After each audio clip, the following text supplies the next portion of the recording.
নমস্কার বন্ধুরা, বং tardy food চ্যানেলে তোমাদের সবাইকে অনেক স্বাগত। আজ আমি তৈরি করব তেতো চচ্চড়ি। খুব বেশি সবজি এতে লাগে না, কিন্তু খেতে হয় খুব সুস্বাদু। গরমের দিনে এরকম তেতো চচ্চড়ি খেতে কিন্তু ভালো লাগে। তো চলো চটপট রান্নাটা শুরু করে দিই। এখানে আমি সবজি নিয়েছি উচ্ছে, কুমড়ো, আলু আর নিয়েছি সজনে ডাঁটা। আলু এখানে মিডিয়াম সাইজের দুটো নিয়েছি, সজনে ডাঁটা এখানে 3-4টাকে টুকরো করে নিয়েছি।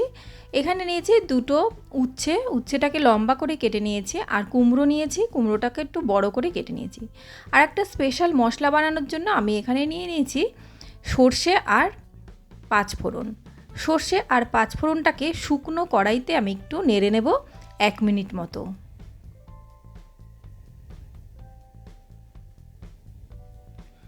এক মিনিট নাড়ার পরই দেখবে সর্ষেটা একটু ফুটে উঠছে, তার মানে কিন্তু আমাদের এই মশলাটা একদম রেডি।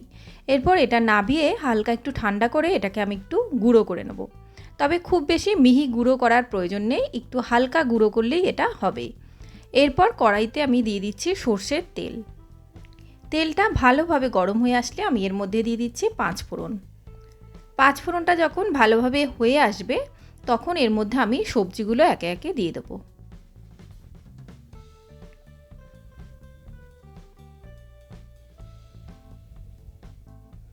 প্রথমে আলু দিয়ে দিচ্ছি, তারপর দিয়ে দিচ্ছি উচ্ছেগুলো, আর তারপর দিচ্ছি কুমড়ো। আমি এখানে সজনে ডাঁটাটা এখনই দিচ্ছি না। এরপর আমি আন্দাজ মতো দিয়ে দিলাম নুন, আর দিয়ে দিচ্ছি 1/2 টিস্পুন মতো হলুদ গুঁড়ো। নুন হলুদটাকে খুব ভালোভাবে মিশিয়ে নিচ্ছি সবজির সাথে।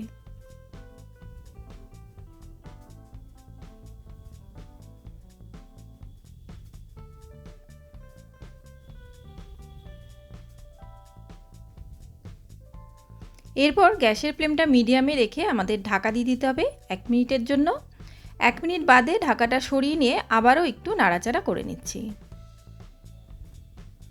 এতে করে সবজিগুলো হালকা ভাজা হয়ে এসছে। এরপর আমি ডাঁটাগুলো দিয়ে দিলাম।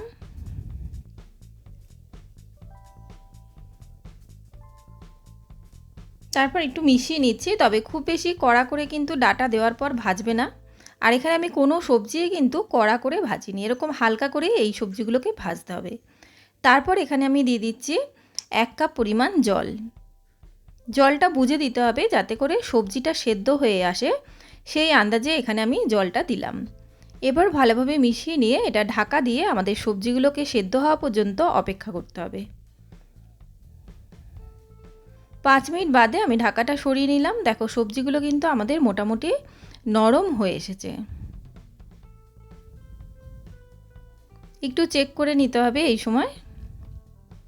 এরপর গ্যাসের ফ্লেমটা কিন্তু একটু বাড়িয়ে দিতে হবে। এরপর আমি এর মধ্যে দিয়ে দিচ্ছি 1/2 টিস্পুন মতো আদা আর কাঁচা লঙ্কা বাটা। এরপর আমি ভালোভাবে মিশিয়ে নিচ্ছি। তবে খুব বেশি এখানে কষানোর কিন্তু প্রয়োজন নেই।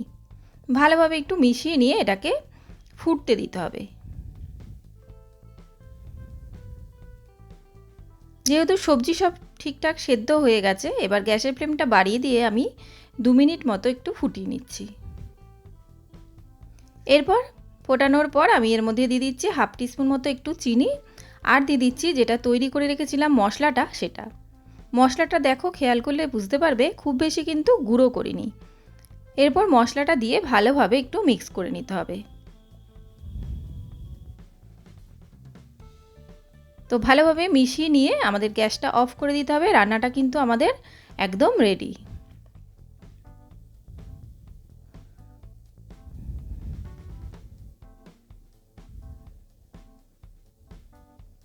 আর দেখো একদম ঝোলটাও শুকিয়ে এসছে। এবার গ্যাসের ফ্লেমটা অফ করে আমি ঢাকা দিয়ে রেখে দিচ্ছি। তারপর তোমাদেরকে এটা পরিবেশন করে দেখাচ্ছি। তো তৈরি হয়ে গেল আমার তেতো চচ্চড়ি। নিরামিষের দিনে বা যে কোনো দিনে তোমরা এটা গরম ভাতের সাথে একবার খেয়ে দেখতে পারো। ভালো লাগলে আমাকে কমেন্ট বক্সে অবশ্যই জানিও। ভালো লাগলে একটা লাইক করো, শেয়ার করো আর সাবস্ক্রাইব করে আমার পাশে থেকো। তো আজকের মতো তোমাদের থেকে বিদায় নিচ্ছি। আবার চলে আসবো অন্য কোনো রেসিপি নিয়ে। ততক্ষণ পর্যন্ত তোমরা সবাই ভালো থেকো, সুস্থ থেকো। আর এতক্ষণ এই রেসিপিটা দেখার জন্য তোমাদেরকে অনেক ধন্যবাদ।